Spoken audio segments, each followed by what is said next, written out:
નમસ્કાર, હું છું પ્રિયા અને તમે જોઈ રહ્યા છો જનતા કી જાણકારી ન્યૂઝ। નજર કરીએ આજના સમાચાર ઉપર। વિસાવદર તાલુકા આઈસીડીએસ વિભાગ દ્વારા ઘટક કક્ષાનો પોષણ ઉત્સવ કાર્યક્રમનું થયું આયોજન।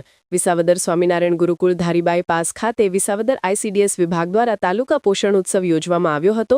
તેમજ ટીએચઆર અને મિલેટ્સમાંથી વાનગી બનાવી અને વાનગી સ્પર્ધાનું પણ આયોજન કરવામાં આવ્યું હતું। પધારેલા આમંત્રિત મહેમાનો દ્વારા દીપ પ્રાગટ્ય કરી કાર્યક્રમને ખુલ્લો મૂકવામાં આવ્યો હતો।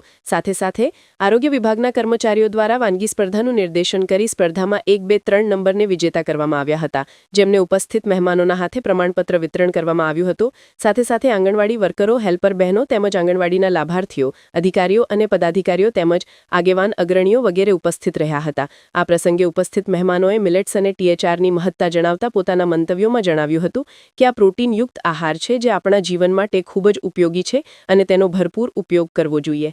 આ પ્રસંગે આંગણવાડીના નાના ભૂલકાઓ દ્વારા પણ અભિનય, ગીત અને વક્તવ્ય રજૂ કરવામાં આવ્યું હતું। તેઓને પણ ઇનામ આપી પ્રોત્સાહિત કરવામાં આવ્યા હતા। આમ વિસાવદર ઘટકનો તાલુકા કક્ષાનો પોષણ ઉત્સવ સ્વામિનારાયણ ગુરુકુળ ખાતે આજે સંપન્ન થયો હતો।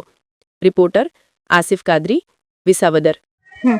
હું મોનિકા મેર, સીડીપીઓ વિસાવદર।